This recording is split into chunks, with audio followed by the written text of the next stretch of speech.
Okay mga guys, so nandito na naman tayo sa ating YouTube channel para magbigay ng reaction video. So ang bibigyan natin reaction ito mainit na balita ngayon sa West Philippine Sea. Tignan nyo naman, kasi itong West Philippine Sea napakainit sa mga Chekwa na to. Itong alam nyo naman to mga incheck na to, gustong-gustong sakupin ang ating teritoryo, ang West Philippine Sea. Nakakabwisit talaga. So ito ang ating bibigyan ng reaction, mga question, komentaryo. Pwede rin naman kayo magkomentaryo diyan sa baba at magbigay ng reaction. Okay? So kung bago ka pa lang sa aking channel please like and subscribe na lang muna bago tayo mag-umpisa. Okay? Itong bibigyan natin ng reaction ay galing kay Good News Philippines. So please paki-subscribe din kay Good News Philippines. Okay?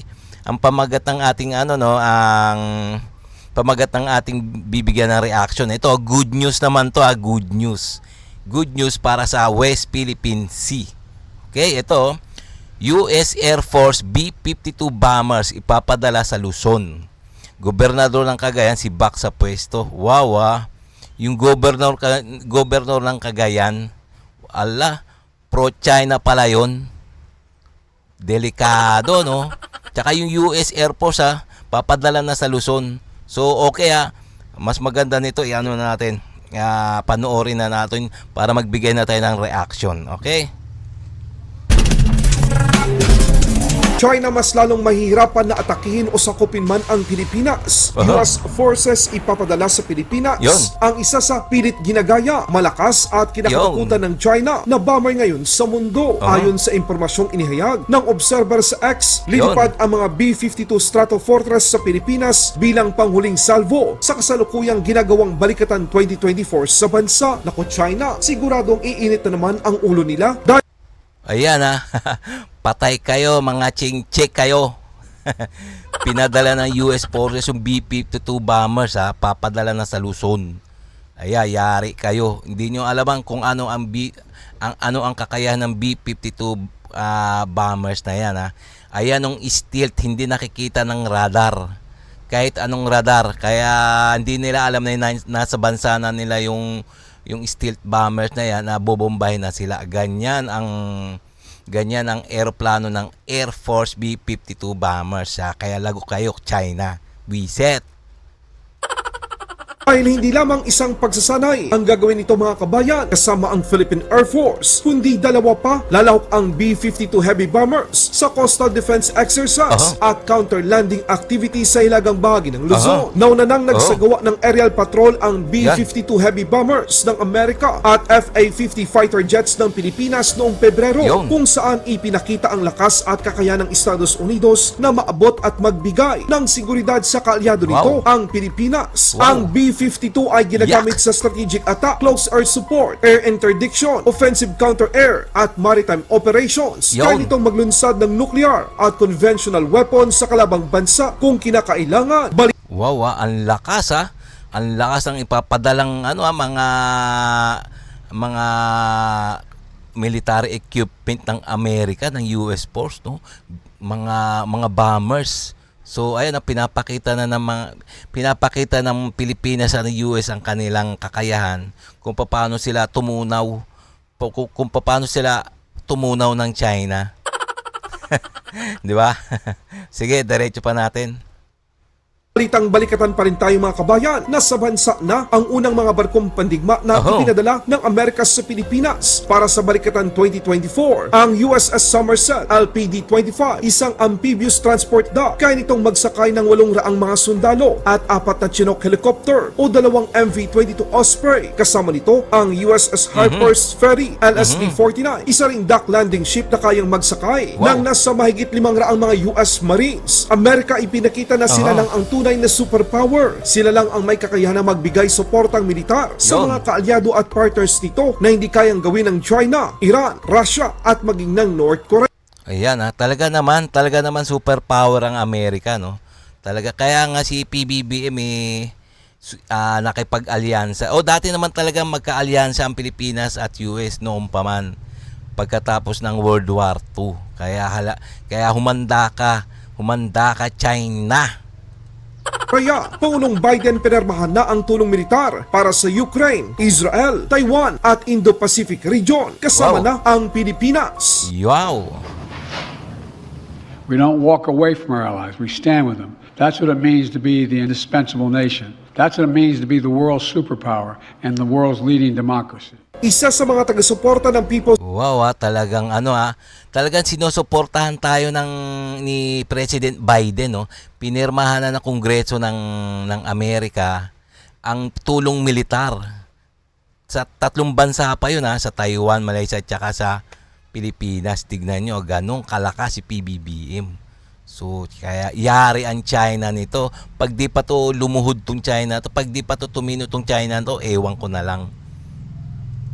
Republic of China sa Pilipinas tinanggal na sa pagiging public servant sa Cagayan. Ginulat ng Commission on Elections o COMELEC ang nakaupong gobernador ng Cagayan na si Manuel Mamba. Sa desisyon na inilabas nitong ika-24 ng Abril taong kasalukuyan, diniskwalipika ng COMELEC First Division si Mamba dahil sa paglabag sa Section 2 at 13 ng Resolution number 10747 kaugnay sa Section 261 ng Omnibus Election Code na nagbabawal sa pag-release, pagbayad at pag ng mga pampublikong pondo para sa anuman at lahat ng uri ng pampublikong gawain mula ika-25 ng Marso hanggang ika-8 ng Mayo taong 2022. Idineklara din ng COMELEC sa kasalukuyang desisyon na bakante ang posisyon ng gobernador ng Cagayan at ito ay automatikong pupunan ng kasalukuyang vice-gobernador ng Cagayan alinsunod sa batas. Kung kayo ang tatanungin mga kabayan, pabor ba kayo sa naging pasya ng COMELEC kay dating gobernador Mamba sa kabila O yan oo nga, oo, siyempre pabor kami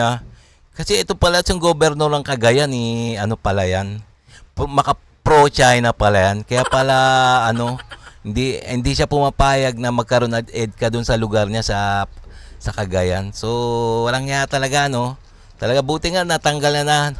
Dapat yung mga ganyan talagang inaalis sa gobyerno So kawawa naman. Tingnan nyo, magkasama sila ng tingnan mo, magkaibigan sila ni Governor ng Cagayan tsaka si Chinese Ambassador. Tingnan naman sa video, di ba? Sila? Close na close. ng hindi magandang ipinakita ng China sa mga Pilipino sa West Philippine Sea. Mas pinili pa nitong palakasin ang kanyang relasyon sa People's Republic of China. Isa rin siya dati sa mga humaharang o hindi pabor sa pagtatayo ng EDCA sa Cagayan. Ngayong wala na sa poder si Mamba, siguradong mahihirapan na ang People's Republic of China sa mga plano nitong mapalawak ang impluensya nito sa mga kapwa nating Pilipino sa Cagayan. Pilipinas nagsagawa ng resupply mission sa Rectobank. Walang Chinese Coast Guard at Chinese Maritime Militia na humarang sa mga barko ng Pilipinas. Siguro ito ay dahil alam nilang nasa paligid lang ang mga barko ng Philippine Navy at US Navy, lalo't merong balikatan exercise na ginagawa ang magkaalyado sa bandang Palawan. Pagdating tignan nyo wala na nang haharas. Tingnan mo, hindi na hinaharas yung mga mangisda natin sa Rectobank Kasi nga alam nila kasalukuyan nandiyan yung mga US forces natin sa West Philippine Sea. Kumbaga sa aso bumait sila Gago yung mga China na yan. Ewan natin pagka tapos na yung balikatan. Ewan na lang natin malalaman natin kaya sundan natin tong West Philippine Sea na to. Itong mga Chekwa na to, nakakabuisit na to sa lugar, nakita ng BFAR ang ilang nakatigil na mga Chinese Maritime Militia. Ang nakapagtataka, hindi naman nangingisda ang mga ito at parang walang tao. Namigay ang BFAR ng mga krudo sa mga mangingisdang Pilipino bilang bahagi ng tulong ng gobyerno sa kanila. Kinabukasan, dito na sumulpot ang Chinese Coast Guard 4202 at nagdiplo ng kanilang rubber boat. China, nabisto, nakuha na ng video ng mga Pilipino ang pagdala ng mga tauhan ng Chinese Coast Guard sa Chinese Maritime Militia vessel habang isinasagawa ang resupply mission ng BFAR sa Rectobank. Isang patunay mga kabayan, nakasabwat ng People's Liberation Army, Navy at Chinese Coast Guard ang mga Chinese Maritime Militia. Oo nga tingnan nyo talaga magkakasabwat na naman. Pares lang naman incheck kasi ang Chinese Coast Guard, ang Chinese Militia, Chinese Militia at at ang People's Liberation Army ng China pare-pareha siya mga niyang bituka niyan. Tingnan niyo Kaya pala kala nila walang laman. Yung pala sinusuplayan ng tao ng ng Chinese Coast Guard. Tignan nyo. Yan, puro mga kalokohan ng mga China na yan. So dapat talaga itong mga sarap pagkukutusan, no?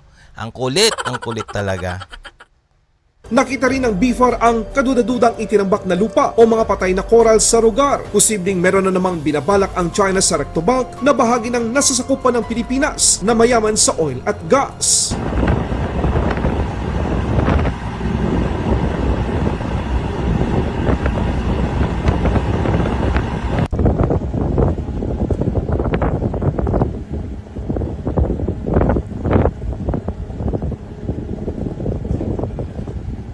Yan, ang lawak.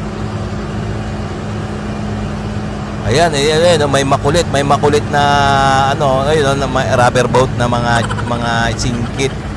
No, kung ako batuhin ko ng yan ng isda. Ayan, oo. Ang kulit. Talagang ang kulit naman talaga. Ayan, oo. Na-videohan, ha. Yan, na-videohan na nagsusupply ng tao doon sa vessel, Chinese militia vessel, Nagsusupply ng tao galing sa Chinese Coast Guard sa rubber boat, yan, ganyan ang trabaho nila. Yan, baka nga ayan mga tao ng ng maritime militia na yan, mga PLA din yan, mga People's Liberation Army. Mga nagbabalat kayo. Mga mautak din yan, mga Chinese na yan, Mga siraulo yan, Okay, mga guys, tingnan nyo naman, napaka walang hiya talaga nito ng mga Chinese na to. Tingnan nyo, puro mga pakunwari. Mga pakunwari lang. So, tsaka itong governor Cagayan, talagang dapat talaga maalis na sa pwesto talaga yan, kasi nga maka pro China, Kawawa naman na mga mga tao pag halos lahat pro China kasi ang China sinasakop na nga tayo. Diyos ko. Okay, tsaka sana nga itong US Force, nagpadala ng B-52 bombers, So dapat talaga matakot na to, bumahag na ang buntot. Sana bumahag na to buntot nitong mga na to, ng mga Chekwa na to. Nakakabuisit na kasi, nakakaistorbo na kasi sa ating mga Pilipino. Okay, guys, kung hanggang dito na lang tayo. Kung trip nyo yung mga ganito mga reaction video, please like and subscribe na lang muna bago tayo magtapos. Okay?